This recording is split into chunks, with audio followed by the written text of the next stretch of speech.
I read those books, 4 Hour Work Week and some others. And it kind of gave me the idea, but it was you that kind of showed me how to do it and where to go. What's going on, everybody? Welcome back to the Flipped Lifestyle Podcast. It is great to be back with you again today. We are running through a series of bringing people onto the podcast from the Flipped Lifestyle community who've done extraordinary things and are featured in my new book. It's called Earn More, Live More, How to Make Money Online and Build a Life of Freedom. And I can think of no more preposterous story to talk about than my boy Kenny Troiano, baby. What's going on, man? I'm doing good, living the dream. Thanks to you. Like I told you earlier, I can't tell you how much it means to me what you've done for my my life, my family, and everything. We're doing things that most people wish they could do. Amen. In the field that I'm doing it in, not too many people are actually making money, doing this. Let's stop for a minute. Let me tell a little story. This is the Shane Sams version that I tell everywhere I go on any stage in America. But I remember just the gist of like when we first talked. The first thing I always work with people with is, what's your idea for an online business? Because if you can come up with an idea, it's probably going to work because there's people out there that are interested in whatever your idea is. And I heard a great quote recently. It was, "You are most equipped to help the people who are who you were," right? And you're doing these things. And I remember you saying, "I love chickens, man. I just freaking love chickens. And we raise backyard chickens, and I want to help people breed chickens and raise chickens." And I'm not going to lie, Kenny, for a split second, I was like, okay, I think we found the idea that might not work. Because I was like, how are we going to build an online business about breeding chickens? And then, but it all basically comes down to the same thing: create great content, serve people, teach them how to do something you know how to do. And you did it, man. You created this amazing business around chickens. You're the chicken guy. I took you to an event with me. I was speaking in San Diego, and I was like, "Kenny, will you please come?" Because all these people I'm traveling the country with and speaking, like, I swear they don't believe me half the time when I'm telling them stories from like Flip Lifestyle. And all of them every time keep coming up. Is there really a chicken guy? And dude, when they met you in the flesh, you were a rock star when I took you backstage, man. You were an absolute celebrity because like everyone knew your story because you're the chicken guy. So tell everybody about what your business actually is, and then we'll just get into it about how it works and what's possible with online business. Well, let me say this first, that when I first walked back there, the first thing they said to me was I had to meet you because I didn't think you existed. You're like Bigfoot. Yeah, it's nice the chicken to guy. see that you actually exist because we've been hearing about you for so long. But I basically, I made a living teaching people how to breed chickens, but it's expanded to all types of animals. And through Shane, I don't know if how much of the story he wants me to tell.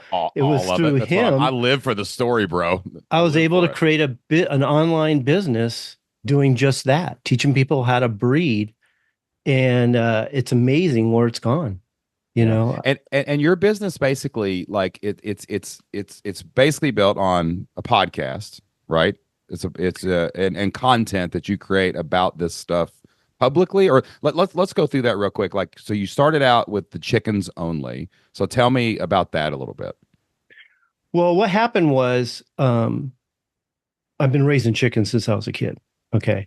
And we moved into this small town called Ramona, and all the feed stores kind of clued in on me that I was raising chickens. I seemed to be somewhat knowledgeable and what have you. And they were getting a lot of people into the feed stores wanting to learn about chickens. So they just would send them to me. They'd give them my phone number. They would call me. They would either come by and we would just talk chickens, and I would do everything I could to get them off on the right foot. And my daughter, both my daughters would be overhearing all this, whether I was on the phone or in person. And then they started reading my magazines that I was subscribed to, all the different chicken magazines. And they kept telling me, hold on, let me pause you right there. All the chicken No, I don't know. I've never seen. Yeah, there's a lot of chicken magazines out there. Okay, all right. I didn't know this cottage magazine industry existed. So yeah, all right. So my daughters kept saying, "Why don't you write for these magazines? You seem to know more than these guys because they're reading all this stuff. They're listening to me talking to these people."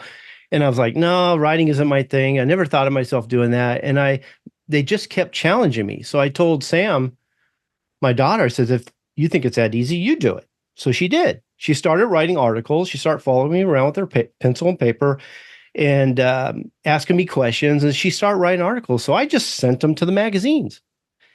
And they published everything she wrote. And this Huh. went on for like 2 years, maybe almost, I think it might have been almost 3 years. And she was only 13 years old at the time. And so What she year was, was this? This was happening? What year was this? well, she was 13, 86, 96, 99, about 98, Okay. 99. Yeah. Okay.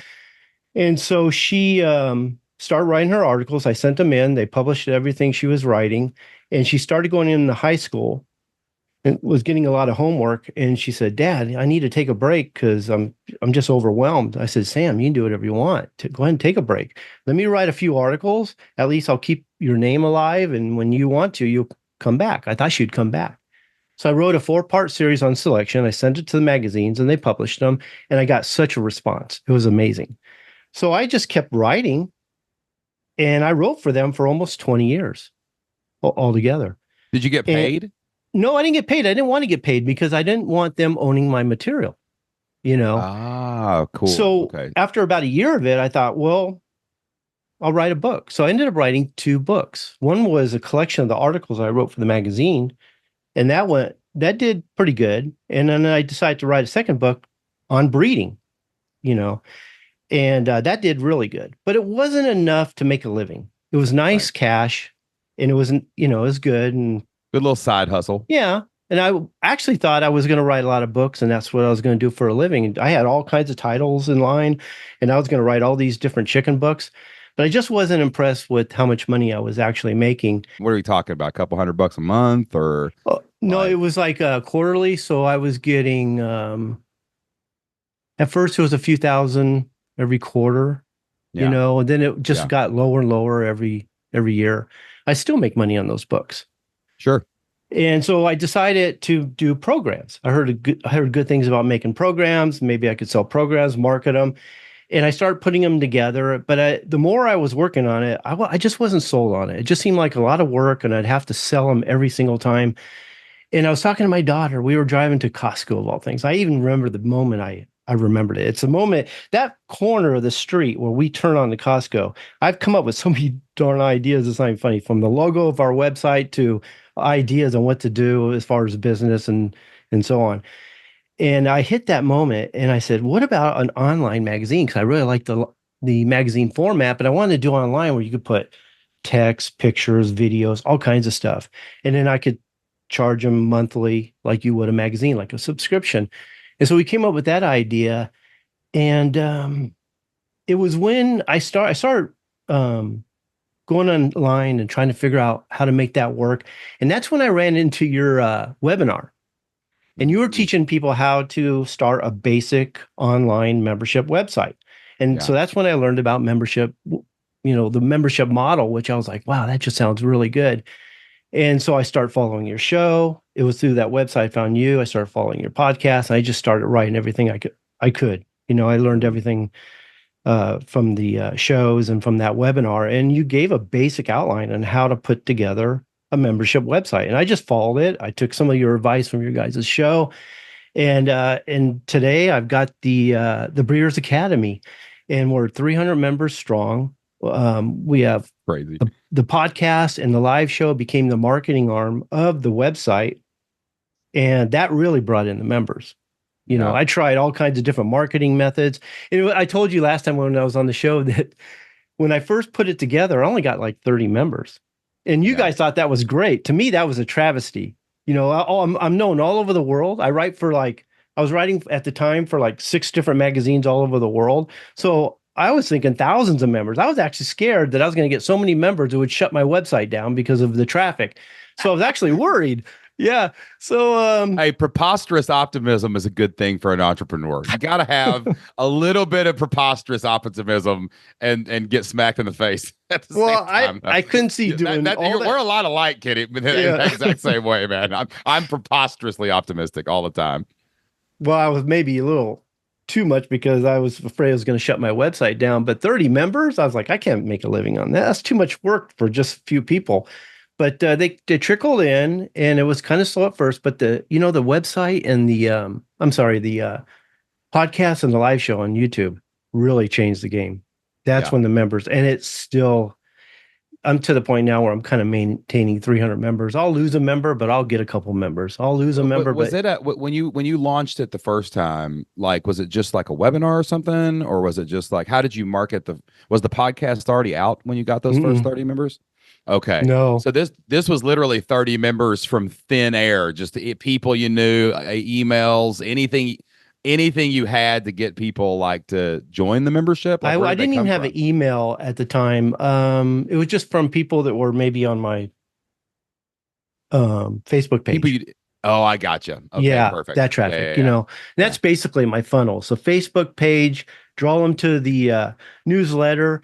That gets them excited about the shows, and the shows get them excited about the website. Yeah, 30 members is the reason we get so excited about that. And I have a saying that I say all the time. Like, if you can find one person that wants your membership, there's 8 billion people on the planet. You can find 100, right? And when you get 30, well, the easy figure is, dude, if you can get 30, you can get 300. You know what I'm saying? Like, it's just a matter of finding those people, finding the content to get them there, and like making like all of that happen. And now you've grown this like thriving business that makes more than the median income in America. And you get to talk about, I actually tell the story with a little bit more embellishment though. I'm like, because I've watched your show. Like I've Oh, watched have you? oh yeah, I've definitely checked it out. And like, I always feel like it's you, like you're, like when you're talking about chickens, it reminds me of like a pundit on CNN talking about Trump or Biden. Like, it's just like you guys are into chickens. Like, it's like I can hear the seriousness in your, like, the passion comes through. And like, and if you were into like backyard chickens, raising chickens on a farm, whatever, like I can see why people love it, because like the authority and the passion that you have like for the industry like oozes through like every word. And like, you show up in my feed every once in a while. Like, my algorithm is confused because I look at all my like, we look at all of our Flip Lifestyle members' websites and stuff. So I'll get all my normal stuff that the algorithm knows about me, and then out of nowhere, it's just Kenny talking about chickens, like right in the Well, middle of my Facebook probably feed. because I started doing shorts. I'm Yes, the still upping shorts. my game. I'm still leveling up the game. I'm learning how to do new things. I'm finding new tools. It's really helping the website. It's helping the show. It's really helping all the way around. I mean, I'm getting more members because of it. Every time I turn around, I learn a new tool, a new way of doing things, and it really ups the game as far as the show and the website. I want to talk about your funnel, because that's one thing we're really in.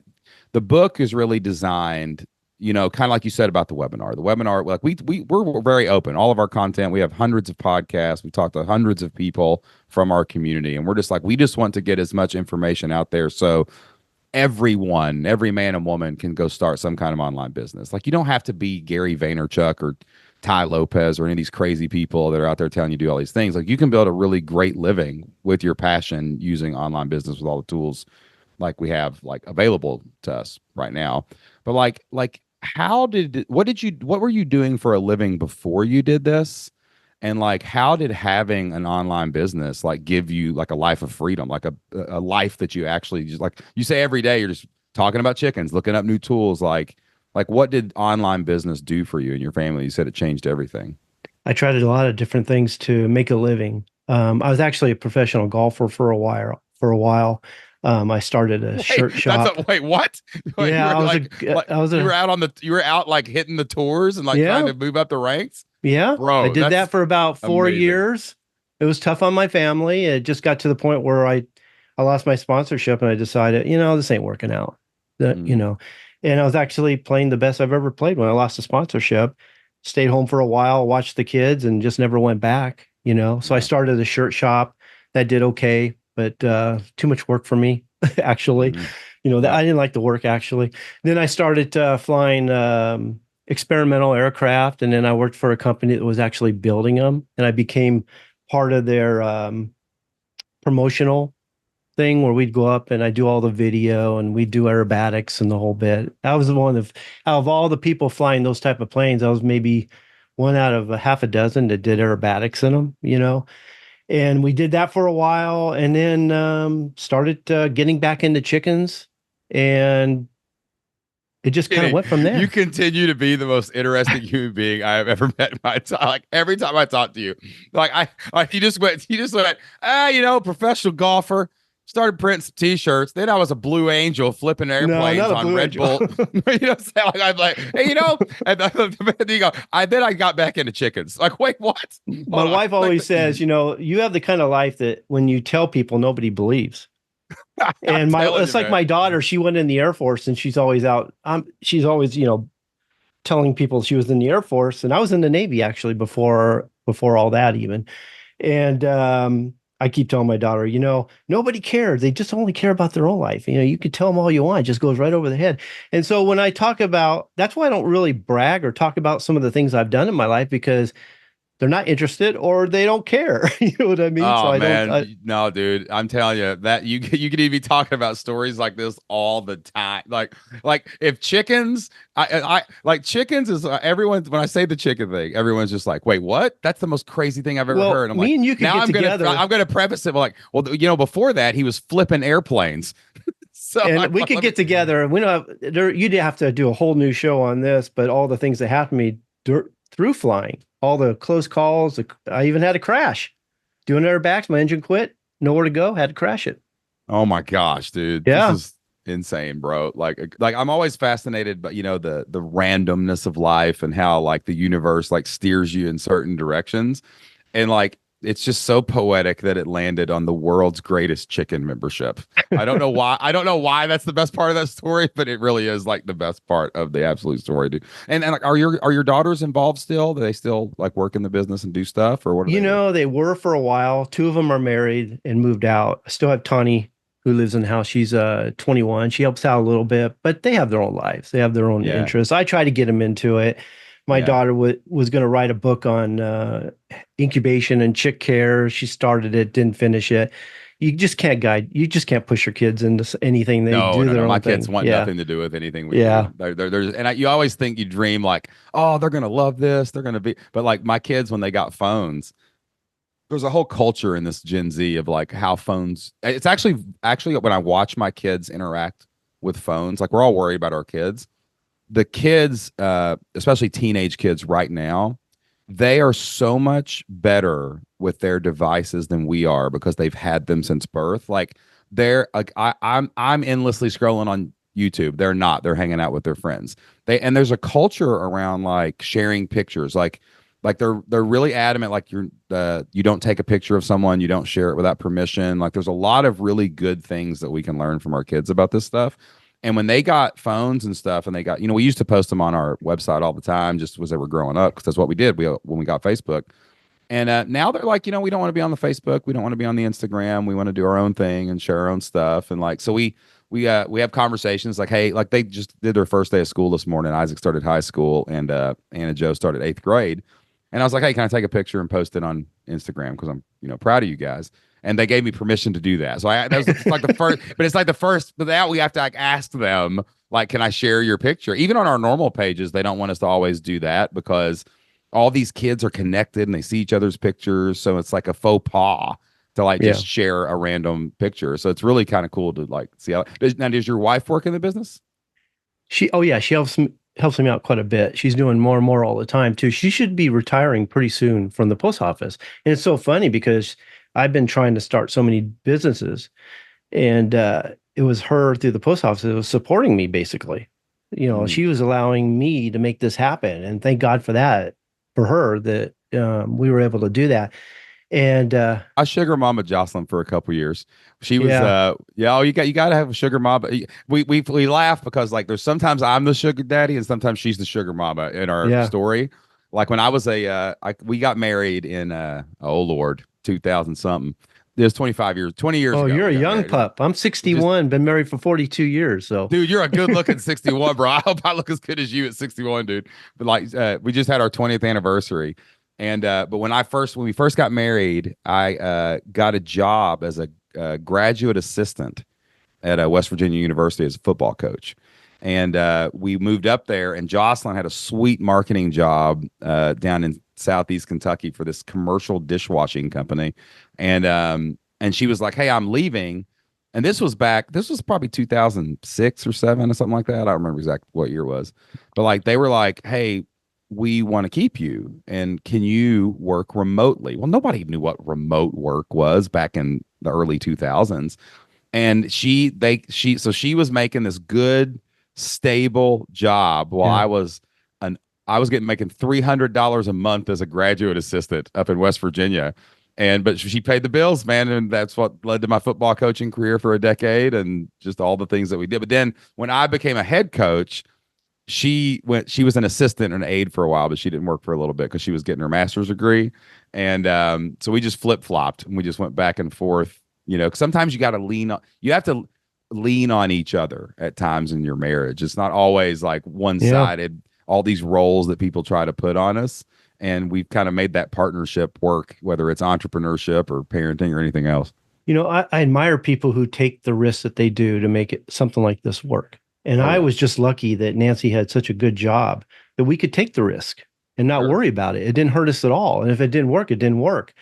And it's so funny because she made a decent living. I mean, we have a house because of her, Yeah, yeah, you yeah. know, and so we never really struggled. It was like, I mean, there was a lot of things we couldn't do because we were basically on a budget. But now, because of her, and I was able to create this business, I'm making double what she makes now. It's And so incredible. our life has changed completely. Yeah, man.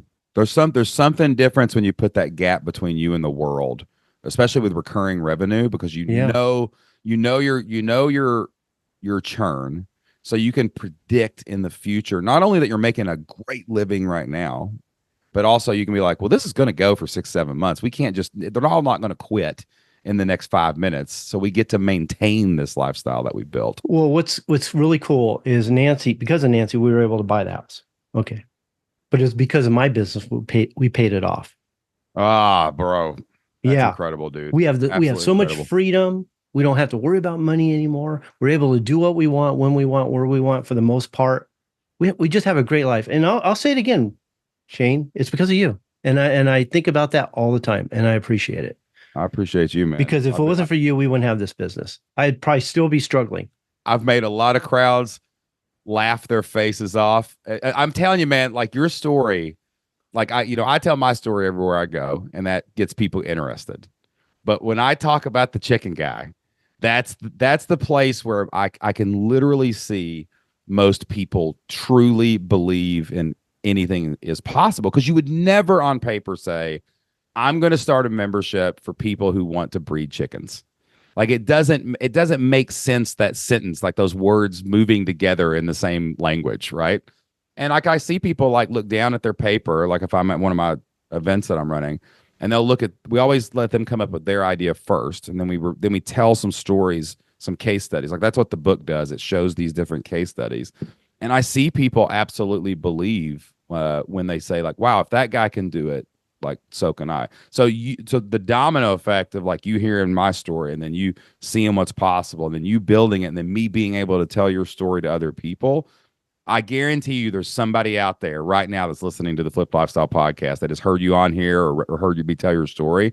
And they're like, oh yeah, that's the guy that made me believe and let me do it too. That's why you got to share your story. Everybody, we're all in this together. It is a community and you got to tell each other stories because really the only thing that stops people from doing this, the mechanics, it's a podcast, it's an email list, it's selling something. Guys, this isn't rocket science here. I'm from Kentucky. There's no way I could figure out rocket science. But like when you get over that hurdle of I believe in this thing, I believe in myself, I believe that this is going to work. That's what actually makes like the magic happen. Like when did you like the first one was disappointing because you didn't have a big audience. When did you look down and go, holy crap, this is a thing. Like I believe in this. This is going to work. We were just saying it yesterday too. Nancy was working right here on the desk. and I was working over there. And I looked back at her. I go, can you believe this business we're running? Can you believe what we're doing and allowed to do? Well, I'm working at home and I wake up every morning. I look at my phone. I made more money. Either I got a new member or I've got the residual payments that I get every month. You know what I Yeah, mean? man. Yeah. And I look at my bank account and I look at how we're doing things and how things are going. And I pinch myself every day. And there's days where I wake up and I go, God, this all could be gone tomorrow. Yeah. Something could happen. It could be gone tomorrow. And Yeah. there's times when I lose a whole bunch of members for some reason. I mean, I was talking to you about this last time I was with you. That this is amazing that we're able to do what we do in an economy that's struggling so bad. And Oh yeah. I don't even worry about the economy because it's like gas prices. There was a time before this business that when the prices were $5 a gallon, which is California, um, I would be pissed off every time I was putting gas in the tank. Now I'm still paying $5 and I don't like it, but I'm not pissed off. It's like I can afford it. Something Yeah. happens or we have to pay for something or we got hit with a $2,000 bill on something, pay it. Let's get it Yeah. done. I mean, there's always ups and downs in business, guys. I'm not trying to sugarcoat anything, but like you literally we have this amazing opportunity. Like we get to do this. We were born at the right time when we have Yeah. tools available to us at pennies. Like you can launch a whole business with something like Kajabi for like $200 a month, right? And we are able to go on YouTube, to go on Facebook, to launch a podcast for virtually nothing. I mean, a YouTube account is free and a podcast costs you $20 a month to Yeah. be able to like host it. And we're able to reach out. So like, yeah, the economy is this and inflation that and who gets elected and who cares? Like all I got to do is talk about what I love and people who also love it will find it and listen. And then I offer them something for sale. And if you've got 300, 400 members, there's 350 million Americans. If two or three of them quit, or maybe the economy is bad for somebody and they have to cut their budget, cool. But there's somebody else that can just step in and fill that spot, and then you get to still make the same amount of money every single month or more. I used to worry when we used to lose members. Like I was saying earlier, there was a time when I lost like 20 members at one time. I got worried, like I'm losing all my members, but it wasn't really so. And then I just got new ones, and it just seems like I'll lose some, get some, lose some. I don't even worry about it anymore. Oh yeah, It's yeah. like you said, I may have 300 members, but there's 3,000 or 300,000 people raising chickens. Oh And yeah. I know they're just going to keep funneling in and we're going to do fine. Sooner or later, a chicken's going to die, and they're going to go to Google to find the answer, and they're going to find you, right? And Yeah. that's the fundamentals, though. Like what I love about what you guys do, because I do keep up with all of the people going. I mean, we're friends on Facebook. I follow people, and like just to make sure I can like keep up with what people are doing. And the people like you that make it, one, they believe in their idea. That's the first step. Like they believe in enough to try. Sometimes the first idea isn't even the one that works, but it's they believe enough to try. Once you get over that hurdle, that's the first step. But then it really is just a very simple formula of being consistent, prolific, and relentless. And Yeah. it's basically like releasing content on a regular basis. If you do that, you're always going to be out there. If you're prolific, like you're sharing the stuff on Facebook, like you're doing these shorts now, like on YouTube. And then if you're relentless about your customers, like you're actually serving people, you're giving them great information, you're showing up for them on member calls and live stuff, you're doing the things you got to do there. And then I've actually added a new one. This actually just got added this week. We were looking at the frameworks for another book that we're going to write when this one comes out. But like that consistent, prolific, relentless. There's another one that I love that you've already touched on. The people who really keep going have a curiosity, not just a curiosity about the thing they love, whether it's teaching guitar or raising chickens or memberships or whatever it is, but there's a curiosity of the game itself of like, how do I get those other 300,000 chicken raisers to find me? How do I talk to them in a way that speaks? And that curiosity, like that's what keeps me going. I've been in this now for 12 freaking years, man, like doing online business stuff.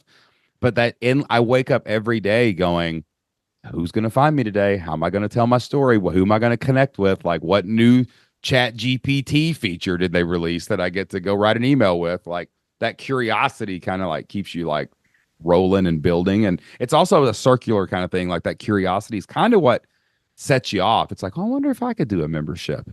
I wonder if I could do an online business. I wonder if anybody would listen to my podcast, and then you do it, and it makes it happen. So let me ask you about your business real quick because I love what you guys do. So if I'm so the it all starts with a podcast and then a live show, right? Like what's the live show? Like where do you broadcast that at? Like what happens with the It live show? nowadays it actually it did start with the podcast in the past, and then we started doing the live show. Then I realized the live show becomes the podcast. So every Oh, Friday we get on. I have my co-host Frank Bradley and my wife, and we get on there with different topics, and we basically talk about the why, not so much the mm, how as much, but we talk about the why, get people excited, give them good information and everything, but don't tell. I mean, there's one program we have on the website. I mean, we give out a lot of information that's on the website, but the one thing we don't give out is the breeding program that I created called the Founders Program. So we really get people excited about that. We really, you know um, trigger their curiosity on yeah. wanting to know what the Founders Program is all about. So we do that on Fridays, and then I take that and I make a podcast out of it. And Do you go like do you just talk to your co-host or do people call in? Like what's the live show look like? they don't call in, but they do comment in the comment box. So it is live. Oh, okay. And so Frank and I, we just we come up with a topic and we make a discussion out of it. You know, Cool. we do more of the instruction stuff inside the website for the members roundtable for our For sure. members, and they can ask questions too. And then we have the members, or we have the Masters class video that we don't actually take questions, but that's even more instruction. And so we have various things we do inside the website. We do various things outside the website, and it's all about getting people in there and finding ways to keep them.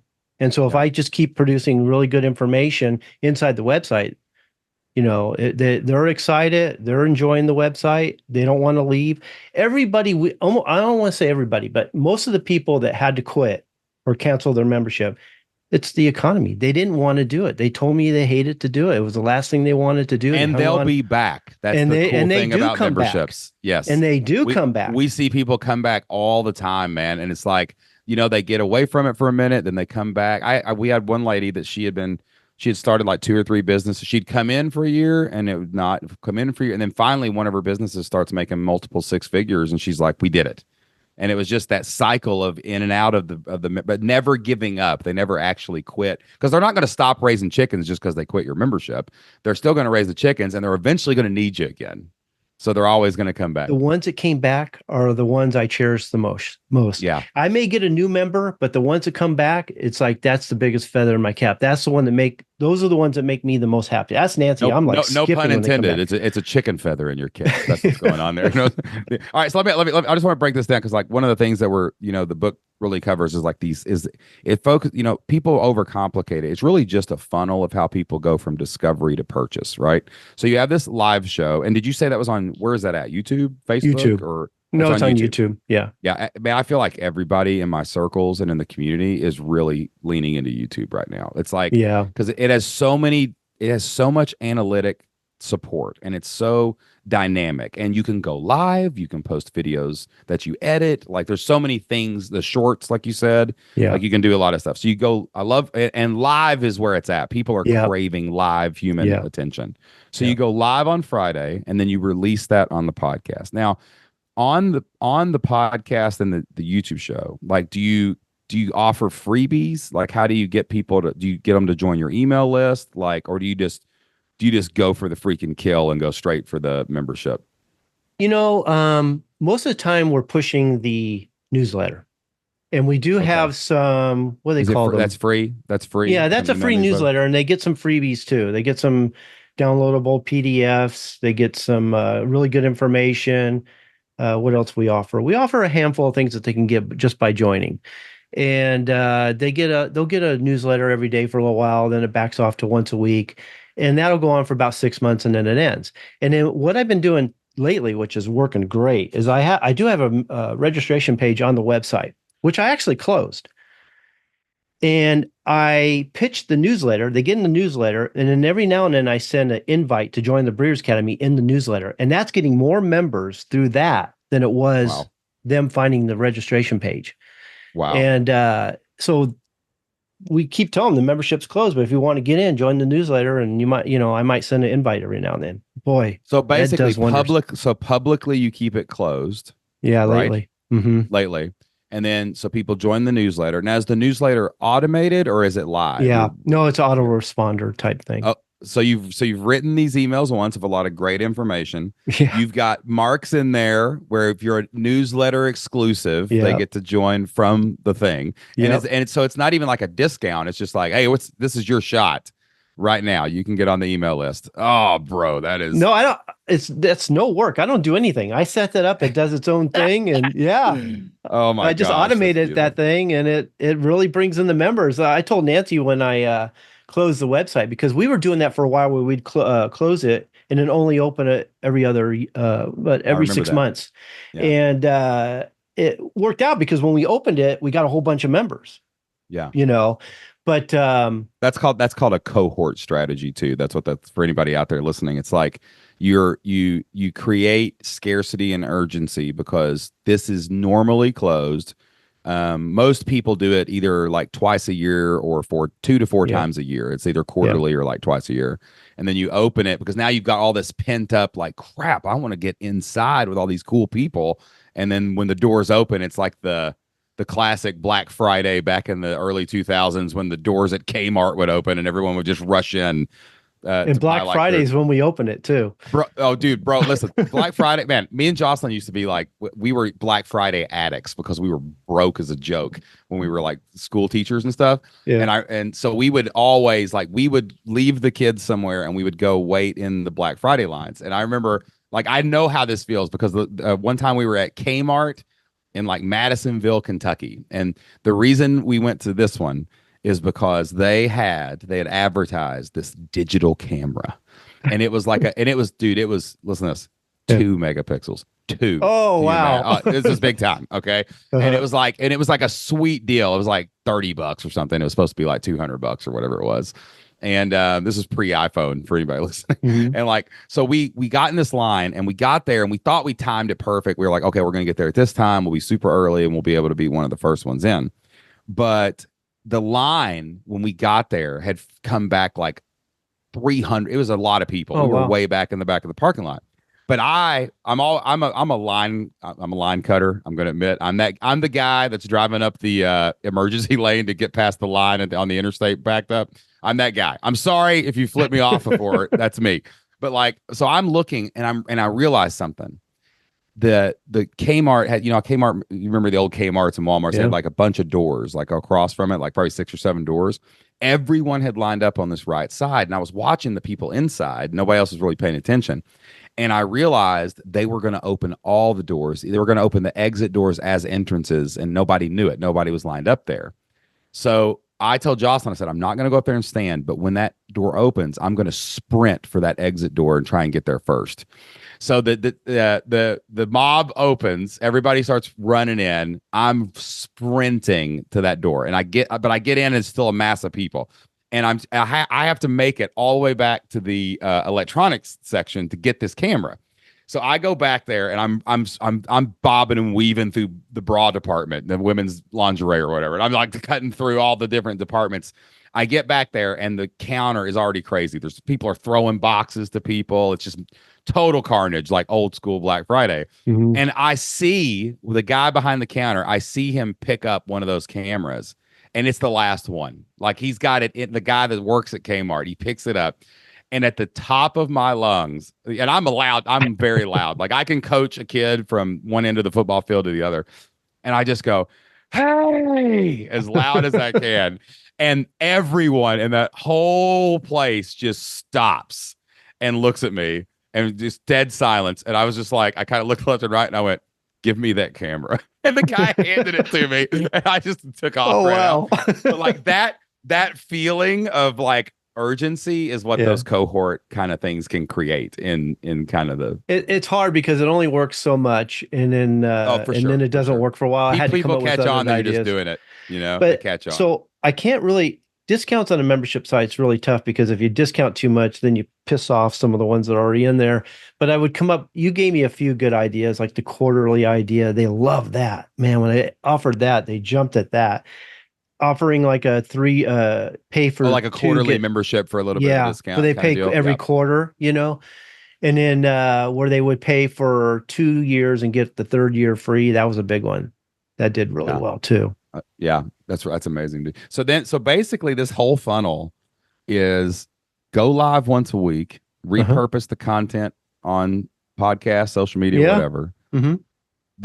You offer them the email newsletter, which is learn how to do this stuff. You've got an auto responder I mean, I'm assuming breeding chickens doesn't change from year to year. They're still mating and breeding the same way, No, right? but it's amazing. I still come up with new information for them. Oh, sure, but you got enough in there to auto respond it Oh too. You know yeah. what I'm Oh saying? Yeah. yeah. Yeah, yeah. And then you've just got periodic taking your shots at those people and the occasional live email, and that keeps your membership growing over Yeah. years. Yeah. Yeah. It really does. That's Uh, preposterous, bro. That's it's simpler crazy. than you think. It's simpler than you think. You Yeah. just come up Yeah. with a system that works and you just kick back, and the rest of it, we're just having fun. We're just Yeah, creating new man. material. We're talking to people through the live show. We, our goal, I guess, how do I say this? Our main job is to get on the show and make it fun, entertaining, and informational. And so to me, that live show is they get a taste of what our personalities and who we are, Yeah. a little taste of our knowledge and what we know, Yeah. and we make it fun, Yeah. you What know? about inside the membership? Like, I mean, you've got, of course, like you've got a wealth of material that you've created Oh in the yeah. past that you've got in there. Hmm. You've got, I'm sure, videos and courses to show them how Yeah. to to do stuff like that. Like Mhm. monthly, like how do your members interact with like each other, and then how do you interact with your members? That was a big one. Oh, and we also have coaching calls too, by the way. Okay. You used to say that all the time, where it's what was this phrase of something about the like something like the membership's important, but the community's more important. Yeah, people come for content and they think they want content, but they stay for the community. They stay because they're in a tribe of people that are like them and interested in Yeah. the same stuff. Well, I don't have that on the website, but I do have a Facebook group page where they go. Like when they Interact. join, they get a welcome letter. I invite them to the group page.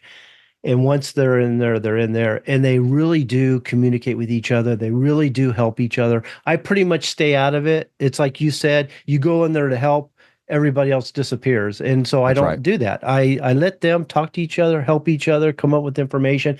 I know that if they need me, they know how to get a hold of me. Yeah. Inside the website, they leave a message or they set up a coaching call. The coaching calls was another one that made a big difference because now they're getting access to me and I'm able to help them directly. And I have members all over the world too. Do they pay extra for the coaching No, calls? Okay, gotcha. not at this point. They don't. Yeah. And Yeah. if we keep getting more and more members, we may get to the point where we may have to do like group coaching calls. I don't Yeah. know. Right now, I'm able to set it up. We do it every Wednesday. I set up about 4 or 5, sometimes 6 coaching calls that day. And that day is devoted just to doing coaching calls. So basically, if I'm a member, like and I've got a really, interesting situation or a problem, I can be like, hey, Kenny, can I grab a spot? It's kind of like office hours for a professor. You Yeah, know what I'm saying? Like right. there's like one day a week where you can go see the professor, ask him a question. Why'd I get a C? You know what I'm saying? They can go actually talk to you guys. That's pretty cool. That's a huge value add And for a it's fun monthly for me too, membership. because I get to know the members. Yeah. I've become Oh friends with man, some of my I bet the members. retention is so strong on people that use those too, because they get to interact with you. Like, Yeah. there's no way that they're going to cancel that monthly membership in the future. And it's like you said, like 5 or 6 people will use it in any given week, even though you got hundreds of members. Yeah. But like, I bet even the other members, it's like a security blanket. Like they know if they need to put the bat signal up in my bad, the chicken signal up in the sky, that they know Kitty's going to show up And I've had in the members chicken tell me that mobile. too. Yeah, I've had members tell me that too, that I hold on to the membership because just in case I need you type Yeah, of thing. Because I'm not that available outside the website. You yeah, might be able to ask a question here and there on the show, but on the website, that's where I answer my questions. A lot of people try to ask questions on Facebook or on YouTube, and I just don't have time for that. yeah, I don't yeah, have time for any of that. So if they want to talk to me, they really do have to get in the website. That's where they're going to get my individual attention, and able to give them the information they need. Even if Yeah. yeah, because if they ask me a question in the website, just in the comment boxes under the articles, um, I might be able to answer in a sentence or two. But if it looks more detailed, it needs a little more information, I say, you know what, let's set up a coaching call. I need Yeah, to get talk you to in you the about this. membership and get you going like that. Yeah. Yeah. How many hours a week does it take you to run the chicken empire?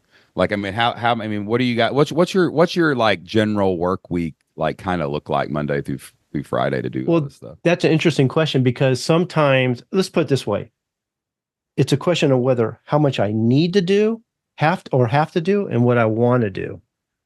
For sure. Okay. So I could get away if I wanted to a few hours a day Yeah. just to get the important stuff out of the way. But I have so many topics that I want to cover, that I want to Yeah. get out, that I want to make videos of, that I want to create programs for. I have a whole list.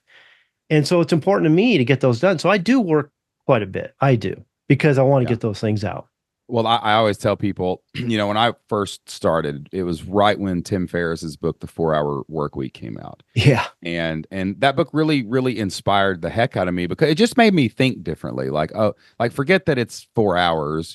I think people, if you've actually read that book and followed Tim Ferriss, like he didn't really mean only work 4 hours Right. a week. Like Right. that was just a very catchy like title for that book. But the point was you can do a whole lot less than you're doing right now and Right. probably make more money if you Yep. just really set it up correctly. But like something in the last few years that's really hit me hard because I actually, our first business before Flip Lifestyle, elementarylibrarian.com, bro, and my football coaching website, bro, we lived the 4 hour work week. We literally had it set up where we had this resource library. There was a community, but we didn't really do anything with it. It was just kind of a Facebook group. But it wasn't really, they were talking to each other, and Jocelyn would all she did in that Facebook group is Jocelyn would post a question like a couple times a week, and then all the people would talk about it. Like that was the extent of it. Was post 2 questions a week, basically, was her entire community management strategy. And like the membership itself was just teachers would go on and download lesson plans and go to teach Yeah. their class. So there was like about a year period there where we were making tens of thousands of dollars a month in our memberships, and we just weren't working at all during the week. We had like a couple hours of maintenance, and like it sucked. It was terrible. Don't ever let anyone trick you into thinking that you can just not have anything to do or any purpose and everything's done forever, because it's like these people that retire and then they just die. Oh, yeah. And compared to the guys that work till they're 90 and they're spry and smart and always witty and having a good time. And like I think that it's not that you want to find something that lets you work a 4 hour work week. You want to find something that you want to work on 70 hours a week, that you Yeah. can't stop thinking about, that lights you up. That's that's what flipped lifestyle is actually all about. It's about finding that thing that you can geek out about, that you can have fun with, that you want to work on, but you've built freedom into it where you Yep. don't have to. That's I was the just going to say magic that. to creating a good life. Yeah. I was just going to say that. But I do believe that you find out what you're good at and then make a living doing it. Okay. Yes. But what I love about this business, what I love about the membership model is I do have that kind of freedom, and I'm able to work when I want to or not. I could go someplace like October is going to be a great month for us because up in LA, they have this place called Knox Berry Farm, and every year they have the Knox Scary Farm event, which is all month. And we signed up for the annual pass, and we're going to go probably go twice a week, if not more. And I have the freedom to do that because of the business I have. As long as my members are getting their questions answered and I'm taking care of business and we put on that show every week, I'm good to go. You know Yeah. what I mean? Yeah. So I love this business mainly because of the freedom. I'm a freedom kind of guy. Ever since I was in the Navy, I don't like working for anybody. I wanted to work for myself. That's what I strive to do. I had my third daughter came around, and we homeschooled her because I wanted the freedom for one, Yeah. that kind of thing. So yeah, I'm all about the freedom. I am. Yeah, man. One of the things that we're really like we've been on a real mental health journey the last 3 or 4 years. Like just life kind of caught up to us, and I probably had a midlife crisis and some depression and different things have happened over the last, like, I think that the pandemic jacked me and Jocelyn's head up completely. Mm, Like, it was just such a traumatic event in our life and the kids' life and everybody's life that, like, we're just now seeing how it messed us up, and we're, going to therapy and doing things to kind of fix all mm, that stuff. And one of the coolest things I learned in my mental health journey was to not like look at things and go, "Oh my gosh, I've got to do this." You want to get to a place where you're like, "We get to do this." Dot dot dot, and that's amazing, you know. And one of I was a it always the magic of what we do online always hits me in this moment. Like last week, we took our kids school shopping, right? So one, just awesome to be able to take your kids school shopping and not worry about it. You know what I'm saying? yeah. Oh, yeah. Second thing was though, we live in a very small town in southeast Kentucky. We got a J.C. Penney. That's about all we got to shop in. You know what I'm saying? And like, so the kids do not want to go shop for school at J.C. Penney's. That's not cool enough for our kids or any kids. So like, what we did was, we drove up to Lexington, Kentucky to do the school shopping. And my kids in the car, you got phones, they're just hanging out, listening to music. We're all just doing our thing. But like, I call it recovered time. Like, on the way up, Jocelyn drove on the way up, and I whipped up with the computer and I got a bunch of, checked the forums, went over some numbers, looked at sales. That's time that you wouldn't normally, when you're like off work, you would want to be like scrolling mindlessly on Facebook or doing something crazy. But on this, I get to get my work done then. And then like on the way back, Jocelyn worked on some stuff. So we had a 3-hour work day that day, got everything we needed done. But when we needed to be present with the kids, shopping, eating, we weren't thinking about all that stuff. We were able to like Yeah. turn it off. And you just can't do that sitting in an office, like working when you're sitting in the office working for somebody else, they're the ones shopping with their kids, the boss. This And is like, you don't get to my do that. this is my office away from the house.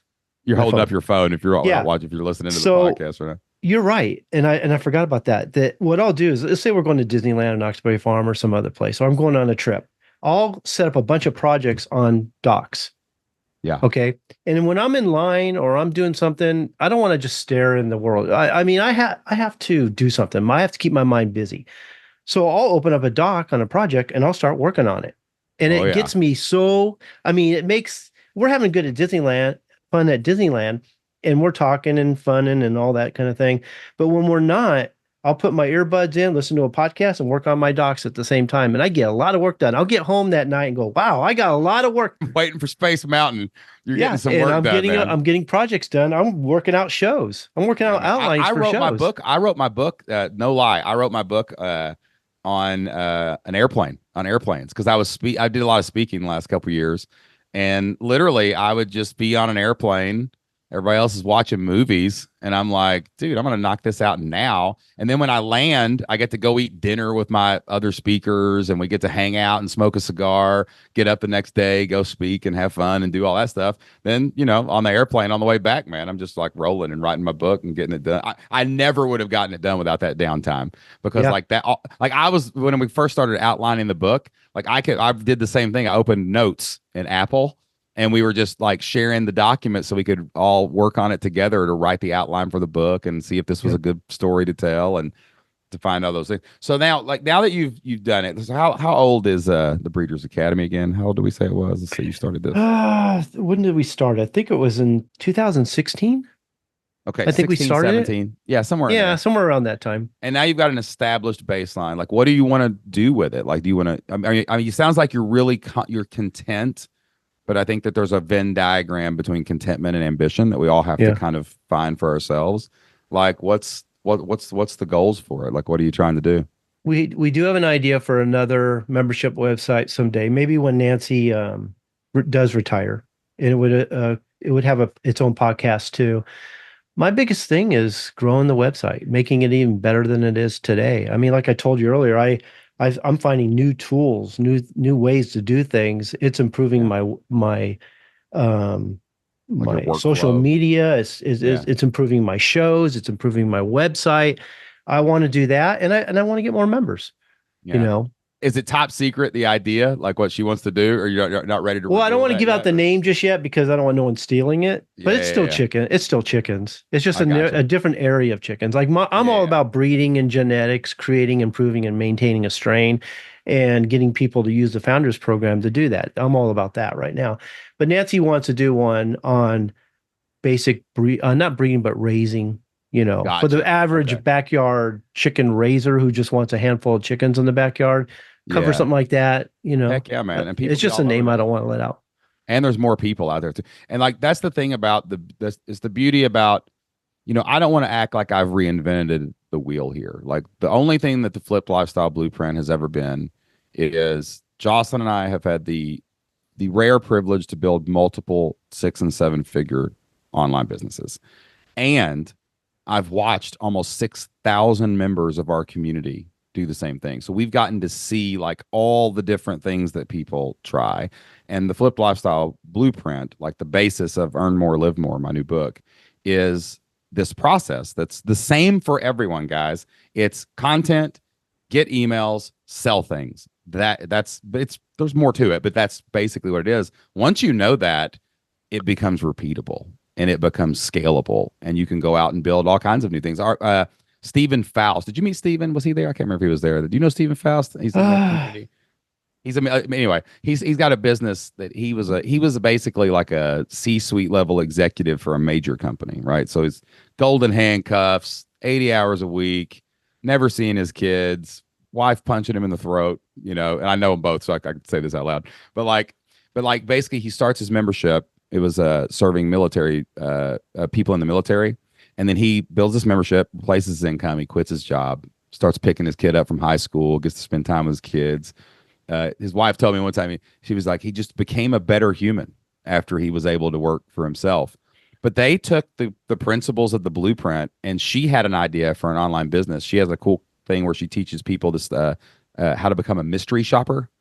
I need to I'll look it up and put it in the outro so I can promote their stuff. But they set that up in like a couple months, got it fired up, ran through the blueprint, bam, all of a sudden I think she might be making more than Steven now. I don't even know, right? But like once you know how to do this, you can't unsee it. But you just have to have the courage to come up with an idea, try it, and go through these steps and learn it. And then you try it on a couple ideas, you get one to work, and then once you've got the wheels turning, you can kind of Yeah, we say that about our website too. We tell our members or people who are thinking about becoming members, once you get in there and learn it, it stays with you forever.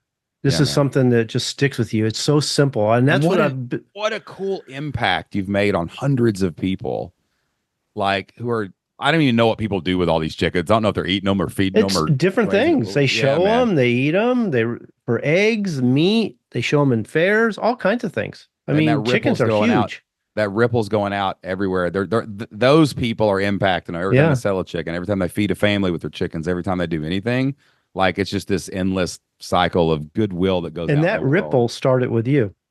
And I I appreciate really it. appreciate that. I, Yep. I appreciate you, dude. I've made a lot of people laugh on stage. Oh, Well, I'll tell you, I've probably made 100,000 people freak out whenever I talk about you everywhere I go, dude. So yeah, no, I tell people all the time, that if it wasn't for you, I just wouldn't have the business. I don't think I would have got it going like I did. I mean, you gave me everything I needed, and the advice you provided really made the difference. And I'll tell you this, because of that, anytime you want me to promote you, anytime you want me to go to an event, whatever, I'll do whatever I can to promote you and help you out. bro, I want you to know, I got your back too, dude. Listen, man, this has been a great conversation. Man, hey, listen, man, I'm so proud of you guys. Like, I admire you. I admire your family. I love what you guys do. And if anybody out there is listening and just wants to get into chickens, tell them where you're at. So they got to be able to go check out the live show and make that happen. Just go to www.breedersacademy.com. That's the website. You can get me, what's it called? Bread to Perfection with Kenny Troiano on YouTube. You can check out our show there.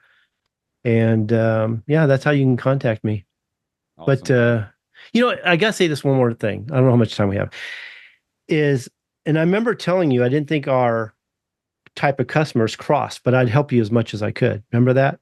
Yeah. And I kind of showed up on one of your promotions, and it turned out that a bunch of my members were actually there checking you out. No So way, man. yeah, so I was like, I was so That's wrong amazing. that our members do cross Oh, lines. dude. You know what I mean?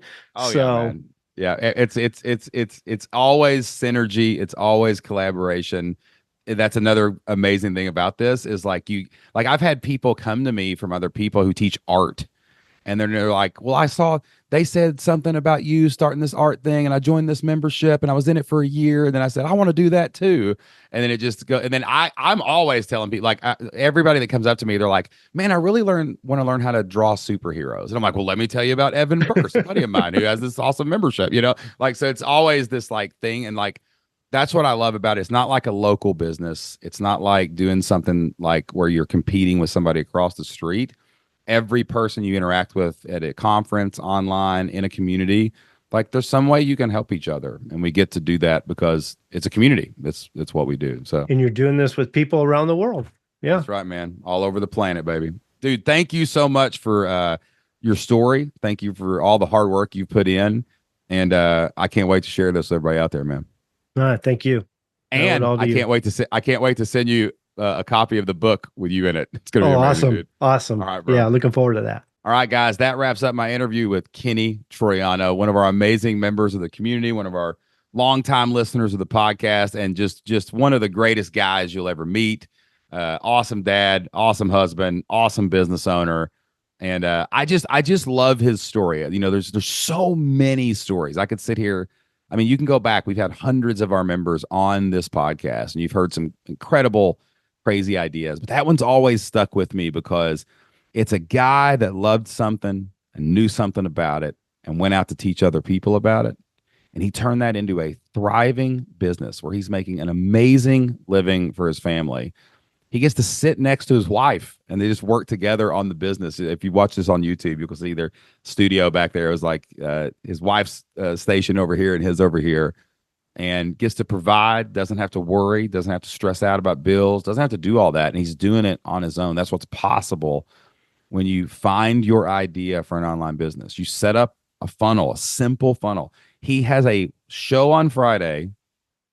He has an email list, and it's automated all the process in that email list to keep selling members. He's getting members like every single day almost, and it's just growing through this automation, and that gives him the freedom to go do what he wants. And he did it with chickens.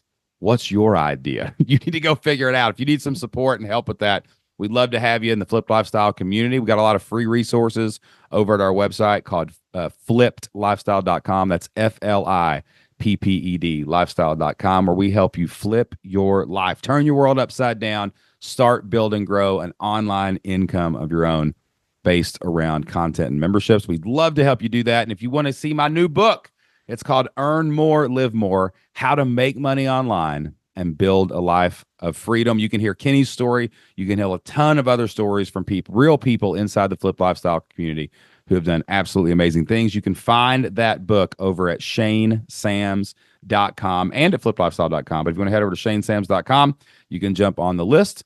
We're going to have some free copies available for people. We'll show you how to do that. So make sure you check all that out at shanesams.com and flippedlifestyle.com. That's all I've got for this week's podcast. I'll see you next time. Until then, get out there, take action, and do whatever it takes to flip your life. And you might be living the dream like Kenny Troiano, the chicken man himself. We'll see you then. What's up, man? Not much, just working hard, living the dream, thanks to you. We will be using that in our next commercial for Flip Lifestyle. Thank you very much. I appreciate that.